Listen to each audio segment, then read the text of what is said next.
So we carved pumpkins this weekend in celebration of fall, October, and all things spooky season.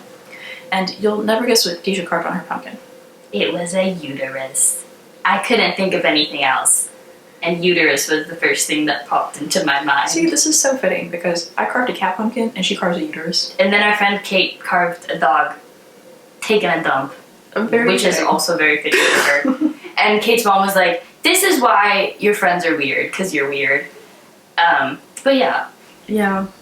I carved a uterus because, in my opinion, there's nothing scarier than being a woman. And that made me think about women's health. And so that's how I got to today's Silence Women of STEM. A paleobotanist turned women's health activist who also really liked eugenics. We're gonna get into it. Intro.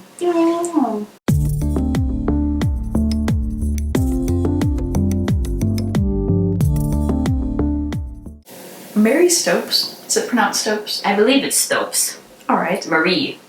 This is like our second, not second.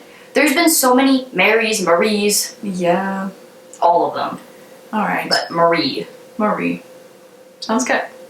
Well, Mrs. Marie was born on October 15th, 1880 in Edinburgh, Scotland, to Charlotte Carmichael Stopes.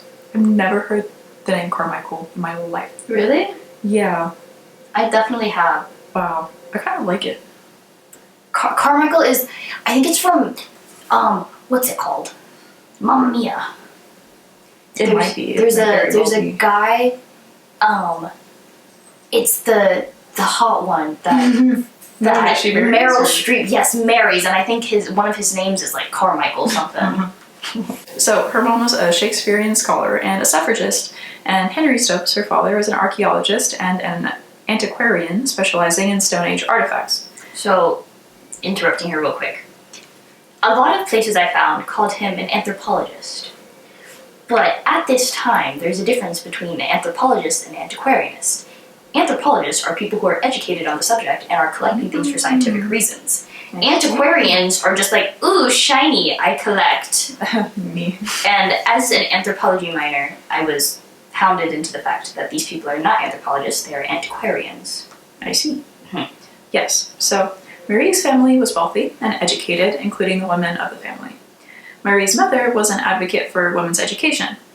Just as her parents were split between the realms of science and humanities, Marie avowed at a young age that her education would also be the split between the sciences and humanities, foreshadowing what is to come.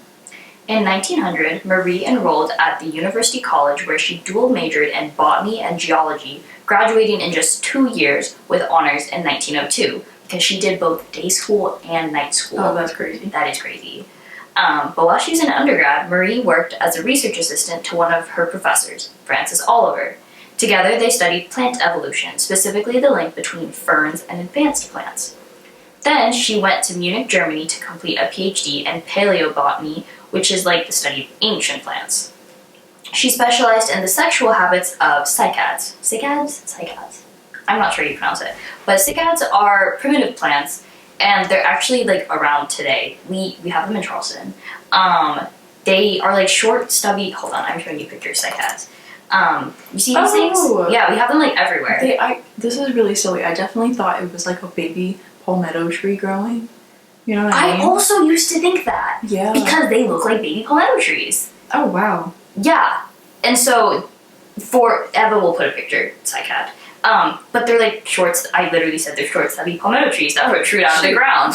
And they have like a cone in the middle. And I also used to think that they were baby palmetto trees. There's also a difference between a palm tree and a palmetto tree. Palm trees are what you find in Los Angeles that are super tall, have coconuts at the top, and ferns. Palmetto trees don't have coconuts, and they have like these like sharp thingies that come across the trunk, and they have large ferns and tiny little berries. There's a difference. We are the palmetto state, not the palm state. But again, Marie, oh my god, my heart. The last person last week was Mary, and now we're at Marie.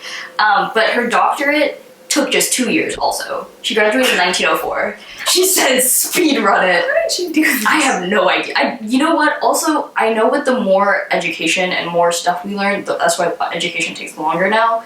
So I guess there just wasn't very much to learn about paleobotany to become an expert in your field.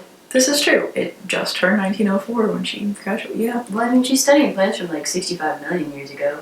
This is true, but they also didn't have enough technology to Yeah. like date anything or like understand. And I'm sure there were a lot more like plants and species and genetics that were added to that type of major Yeah. later on. Well, Marie went back to England and became a botany lecturer at Manchester University. She became the first woman to be part of the science staff. So actually, when the University of Manchester first heard about the infamous Dr. Stokes, they were like, ooh, we need to hire him. They thought that Dr. Stokes was a him. They didn't realize that she was a woman, and when they found out, they tried to take away her job offer. They're like, oops, like, thank you. But Marie had friends in very high places, and she was a fantastic networker. Many people fought on her behalf to keep her job offer, and eventually it worked. Her classes focused on the topics of fossilized plants and the issues with coal mining. So Marie was not the type of scientist to keep her nose in a book or hide indoors. She was a field scientist, even more so than some of her male colleagues. She would venture into coal mines and like early 20th century coal mines. They were cold, dark, dangerous. You literally had to crawl on your hands and knees. She was probably in a corset, or I guess maybe this was like stays at that point if you know the difference. But she was probably in a big old dress, crawling on her hands and knees. Or she was logical and probably wore pants, now that I'm thinking about it. But she was out there, and she was digging in the mud. That sounds like a claustrophobic nightmare. Yeah. But she would find 300 million year old plant fossils and shed light on the origins of coals. Now you may be thinking, coal plants. How do those even relate? And why do we care? Well, at the time, coal was the energy source that was powering everything the British Empire had. Like, they were like steam engine galore, steam everything. And to make steam, you need coal. And so they were trying to find as much as they could get their hands on. And it's very much how oil is today. Problem with coal is that it's a fossil fuel, and it is limited in its resources. So isn't oil also? Yes, that's why we keep hunting for it in multiple places. Yes. And why it's a commodity. Pain. So, coal, oil, and natural gases are all considered fossil fuels. Foreshadowing. Anyway, so there are mixtures of ancient plants and animal remains. As the remains get buried, they're subjected to increased heat and pressure, which breaks the remains down into a new substance. Delicious. After millions of years, these partially broken down remains are fully broken down, which again will result in fossil fuels. We are organic creatures, meaning that there's a lot of carbon and a lot of hydrogen in our bodies. Eventually, all that is left are these fossilized hydrocarbons, which can create fuel and energy when they're burned. I saw a meme about how plastic dinosaurs are made of real dinosaurs because of fossil fuels, and wow. That's great. So back to the point. The British cared about Marie because they cared about coal. And in 1907, the Royal Society, from my understanding, they're like the NIH of England. I think you're right. They like control everything, Yeah. science-wise at least. But they made a decision to send Marie to Japan for 18 months. What? So the purpose of her expedition was to reveal the origin of flowers, which Charles Darwin had tried to do like 50 years earlier and failed. Actually, Darwin had specifically said, on the topic of the origin of flowers, an abominable mystery, the evolutionary origin of flowers. I don't think he liked flowers very much. No. He liked his finches better. Yes. But the British people followed Marie's journey like it was an episode of Love Island. They were enthralled. They were like, oh my god, she's going to the Oriental. And so, yeah, she went to a place called Hokkaido, which is a remote island in North Japan, and ended up finding one of the oldest flowers on record. Huh. How did they know it was the oldest? I mean, I'm assuming they like dated it and they were like, There's there's nothing older. I don't think I quite understand dating, to be honest. I know how to carbon date things. Like, Oh, is that what But- you mean? I don't think they had carbon think dating it'll be back a flower. then. It'll be like 2 weeks. Well, no, I think, It's an old flower. well, you can carbon date the soil around it. But that would suggest it would have to be in the same location. I just don't know. From what my archaeology, one class of archaeology, Uh-huh. you typically can't date the actual sample. So you take multiple soil samples from around. Yeah. And so you kind of just assume you're doing right. Or technically, nowadays, you can date the actual sample and just destroy it. Which, like, if it's something that you have multiple of, that's fine. But if it's the one only thing, then you don't want to destroy it. So you take soil samples from all around and you date the soil. Interesting. How they did that back then, when carbon dating probably did not exist yet, unsure. Yeah. Um, But cool, regardless. rock layers? Maybe? Striations? I am unsure. I have no idea. That would be kind of funny though. Okay, so there's a little bit of speculation about how her love life intertwined with her research. That was really this Love Island. So apparently, while studying at Munich, Marie had got romantically involved with a Japanese botanist, Kenjiro? Kenjiro? Fuji? I'm pretty sure that one is Fuji. I think the first one is Kenjiro. Kenjiro? I think you're right. Regardless, so she had convinced the Royal Society that she needed funding to go on to Japan, but her motive was definitely for love and not for science. This is a theory also. This is speculation. Yes. We're not 100% sure. Both could be true, you know. We can have love and a little science, you know. But regardless. So, again, because this is speculation, just because history does have a habit of painting women out to be little love-stricken fools without a head on their shoulders. But again, so the love story faded quite quickly as Marie and Kenjiro's relationship ended quickly and bitterly, unfortunately. In fact, Mary wrote a book on her return from Japan about a young female paleontologist who was abandoned by her Japanese professor lover. Damn. She said it was all fiction, but it sounds way too coincidental. Yeah.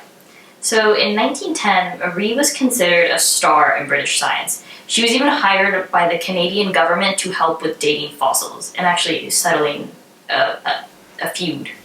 She worked in the Bay of Fundy, known for some of the most insane tides in the world. There can be up to a 53-foot difference between high tide and low tide. That's a lot of feet. That's a lot of feet. I'm 5 feet. That's 10 of me. It's 10 and a half, teacher. Yeah. But Marie was out on the shores, hammering away, finding her fossils, and actually did end up settling the dispute between the Canadians for, like, pro. Which is funny, because, like, typically Canadians are painted as, like, very, like, oh, you first, like, they're very amicable. But they were fighting over these rocks. But while she was in Canada, Marie met Reginald Ruggles Gate. Ruggles. That's his real name. Reginald, no. But he was a botanical geneticist, and she married him in 1911, only to find out that he was impotent. Here's where the history gets a little fuzzy, and here's where our story takes a turn. So we are unsure if Mary went to consummate her marriage, aka do the deed, and then realized that bro couldn't get it up, or if she just, like, never consummated her marriage because, like, he didn't want to, and because, like, he knew he was impotent, he was just like, oh, like, yeah, we just get married and sleep in the same bed now, and she thought that's what consummating was, and she didn't think that, like, you had to do a little extra. Oh, dear. But there's also a story of her finding a book in a locked cupboard at the British Museum, and it was on human sexuality, and she read through them, and then realized, my god, Ruggles is impotent! I don't even know what to say. Ruggles! Oh dear. So, it's unclear if her marriage was already failing, or if Reginald's impotence was her excuse out, or if she left him just because of his impotence, and she was like, oh, well, there's always another fish in the ocean. She ended up using her impotence. Not her impotence, his impotence. My bad. Using her impotent husband as proof that the marriage was never consummated and her virginity was intact, leading to annulment in 1916. Because virginity was real important back then. Gosh, poor Reginald. So, according to the court documents, During the trial, Reggie said that Marie was super sexed to a degree that was almost pathological, and that he could have satisfied the desires of any normal woman. This is a quote from the actual court document. Crazy. She's super sexed! Oh my god. I'm gonna start using that as a term. Oh, absolutely. That's hilarious. But Halloween, all of these women are super sexed. I'm gonna point to like all of you guys when we're going Super sexed! out. Which is funny because we're going as a group of megaminds. Super sexy megaminds. Anyway. So yeah, that seems absolutely insane and very doubtful considering how like controlled by shame women were during this time period. So Mary returned to her work on coal and developed a scheme to describe coal. Scheme? What is this word? Schema. Schema is like an ideology of like how you like characterize and identify things. You never heard of schema? No, I have not. This is a new word for me. Schema. Thank you. We're all learning something new together today. Well, she developed this to describe coal properties that is still used to this day. Her failed marriage showed Marie how little she actually understood about sex. She knew all about plant reproduction, but knew little of her own species reproduction. She did what any educated woman would do at the time. She wrote a book. That's hilarious. I'm sorry, this isn't funny because this is very important, especially for the time period, but I'm gonna giggle anyway. So her novel was titled Married Love, and it was an open discourse about female sexuality and the importance of a good sex life and a happy marriage. She originally wrote the book in 1916, and it took 2 years to publish. One publisher said, "If women demand too much in the bedroom, then they won't find a man at all. After all, there was a war on men, and there was a war on at the time. There was a war going on, not on men." Sorry, this is like Old English where like they speak kind of weird. Yes, oh, this is a quote. I am so sorry. "After all, there is a war on, and men were in short supply." Marie's attention shifted from botany and coal to the issues of sex, marriage, and childbirth, and their meaning in society. So in 1918, the same year her book published, Marie found husband number 2. No, Humphrey Vernon Rowe. not Humphrey. Reginald and Humphrey. He's finding me. I'm so sorry if your name is Humphrey or Reginald. These are just like some really interesting names for the time period. Although like in 100 years, people are gonna be like, Emily? Who names their kid Emily? Wait, they're also in Britain, right? Yeah. Humphrey Reginald. Yeah. Well, Humphrey was a wealthy co-founder of an aircraft firm. And Marie continued her teaching and research on botany and coal at University College for 2 more years before resigning in 1920 to pursue activism and her newfound passion for women's sexual health. Mr. Humphrey was also quite passionate about women's sexual health. He read her book before they met. Well, she wrote another book called Wise Parenthood, which was a guide on contraception and birth control. Her first thoughts on birth control was that it was an aid to marriage fulfillment and it could save women from the stress of excessive childbearing, which sounds great. It was great. But then she started thinking some dark thoughts, and then it turned not so great. And girl. Yes, important women in science, important person overall. She made great contributions, but you can't talk about the good things without also talking about the history of the bad. You can't just erase them. So that's why we're gonna acknowledge that she did some good things, and then she did some bad things later. But at the time, Marie's book was pretty much the only available guide for sex and contraception that was widely available. And it made people angry that Marie was yapping about all this, but she didn't have a medical license. It was just a girl yapping about I think you should do this, which kind of valid. Yeah, I mean, I feel like as long as she wasn't saying things like, if you cut off one pinky finger, your child will no longer exist. Right. No, I think it was more here are ways to avoid having a child if you want it and stuff like that. That's not.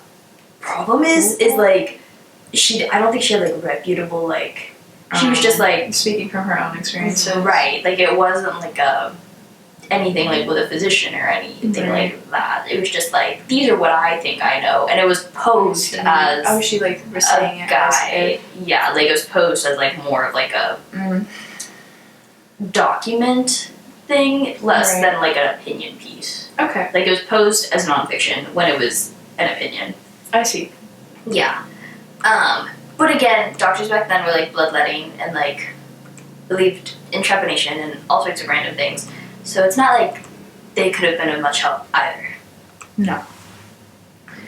In 1919, Marie gave birth to a stillborn child, which was a devastating personal loss for her. But she persevered and continued to write her next book, Radiant Motherhood, published in 1920, which was about child rearing and included guides for both of the parents.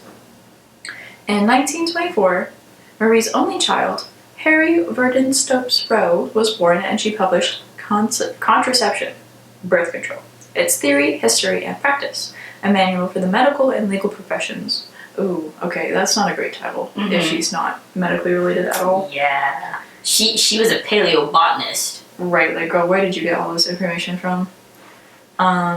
It is said that this is the last book that she published, and it was the most comprehensive guide on the subject matter at the time. But books are typically an amalgamation of other sources of knowledge, and Marie didn't really have any formal training in women's health, nor had she very much sexual experience, or really experience in raising a child at all.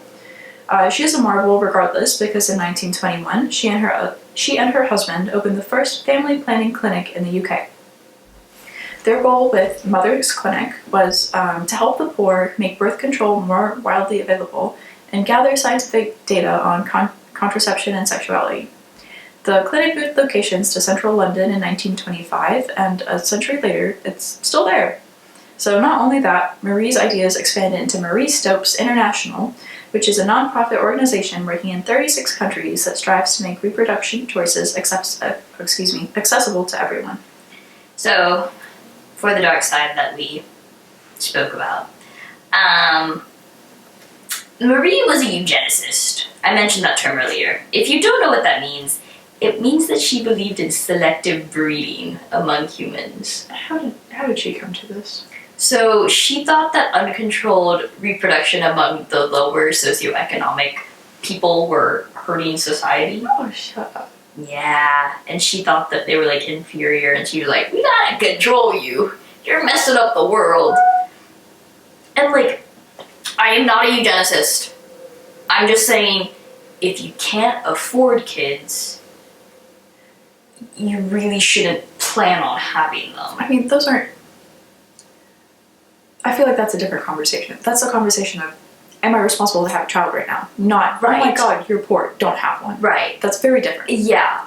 And so, I think sometimes it's interpreted as like, oh, like, she was just telling people, like, if you can't afford kids, like, that's, like, you shouldn't have them, so here's context. She wasn't saying that. She was saying, you're poor, don't have a child. It's hurting society. Yeah, she thought that only, like, the rich, good people.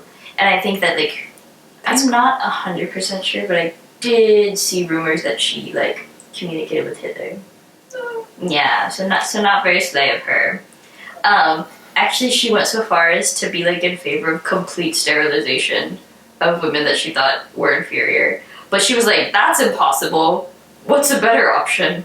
Contraception! Yeah, so not the greatest look for Marie. And on her deathbed, she left her clinic to the Eugenics Society. Could this get any worse? Yeah. So, but now the Marie Stopes International, that one's like actually chill. That they actually help people like genuinely make reproductive choices. They're good. But originally she was not so great.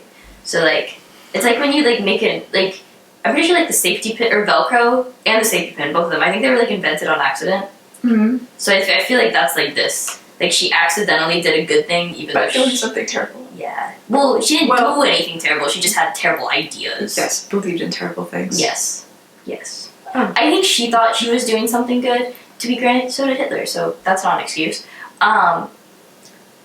And there's like two parts to like, yes, I'm helping people, but also I don't like those people. Sure. Yeah. Not great. The origins of birth control in general are not great. Like, the birth control pill was experimented on Guatemalan women in, like, I think it's like the 1950s and the 1940s. Yeah. And they just told them it was like a vitamin. There was no consent. They were just experimenting. They used 100 times the hormones that they use in our birth control pills, which like already make us sick half the time. Really, I mean, you see your that warnings page and like, this might happen to you. The 3 pages of like blood clots, death, like cardiac arrest, all these random things. Size 2 font. Yeah. And they just like randomly experimented on these women and didn't tell them what it was, and a bunch of them died, and a bunch of them got really sick, and a bunch of them wanted kids. They like actively were like trying to have kids, and they were like, why aren't we having kids? And then like some things like got so messed up that they were like permanently sterilized and stuff like that. So the history of birth control in general is not great. Honestly, the present isn't great either. But yeah, so where's that male birth control coming? Adam? Oh my gosh, yeah. Yeah. Well, okay, there's 2. There's 2 because there's one that's like a gel that goes on your shoulder, and there's one that you like insert a gel like into like the vas deferens, so just like blocks the sperm. Isn't there like they won't approve a lot of them because they cause side effects and they can't have side effects. But we can have side effects. Sorry, just on a rant now, but like all the medical studies and most research is done on men. Like because car crash test, men. All done on men. Then they were like, why aren't they doing it on women? I heard someone say that like men's anatomy was technically easier and less complicated. I mean, yeah. And that's why more like easier means like they don't have boobs. Yeah. And their proportions are more proportional. Yeah, at this point there's more information already on them to like look at. Angie. On October 2nd, 1958, just a few weeks before her 78th birthday, Mary died of breast cancer. Today we remember a woman whose legacy is both pioneering and deeply controversial. On one hand, she revolutionized reproductive health, breaking taboos around contraception, and empowering countless women to take control of their bodies at a time when such conversations were unthinkable. Her work helped to lay the foundation for modern family planning and women's rights movements across the globe. But her story obviously carries a darker side. Stokes' advocacy for eugenics, her belief in controlling who should and should not reproduce, cannot be separated from her legacy. These ideas, rooted in discrimination and pseudoscience. Pseudo? Pseudo. It's bad because I know this word, but I'm so angry. I'm pronouncing everything wrong and stuttering. Pseudoscience. Sorry, guys. But yeah, so they remind us how even visionary figures can be shaped by the biases of their time. Marie Stopes forces us to sit with the discomfort of dual truths. The progress often emerges from imperfect people, and that recognizing both of their achievements and their failings allows us to learn and do better. Her life challenges us to continue the fight for reproductive freedom, but to do so with compassion, equity, and respect for all. The end.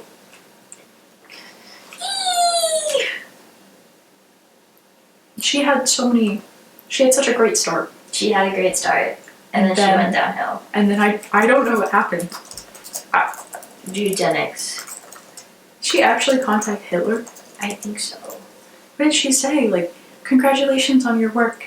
XOXO. In August 1938, she sent a copy of her love song for young lovers to Adolf Hitler because love is the greatest thing in the world. She wanted her poems to be distributed throughout German birth control clinics. In addition, Marie Stopes was an admirer of Adolf Hitler and a Nazi supporter. She believed in the creation of the super race. What happened to her kid? I have no idea. I wonder what her kid thought of her. I hope he didn't. I don't think he agrees. I doubt. Fingers crossed. Anyway, that's the story of our wannabe Nazi. Bye.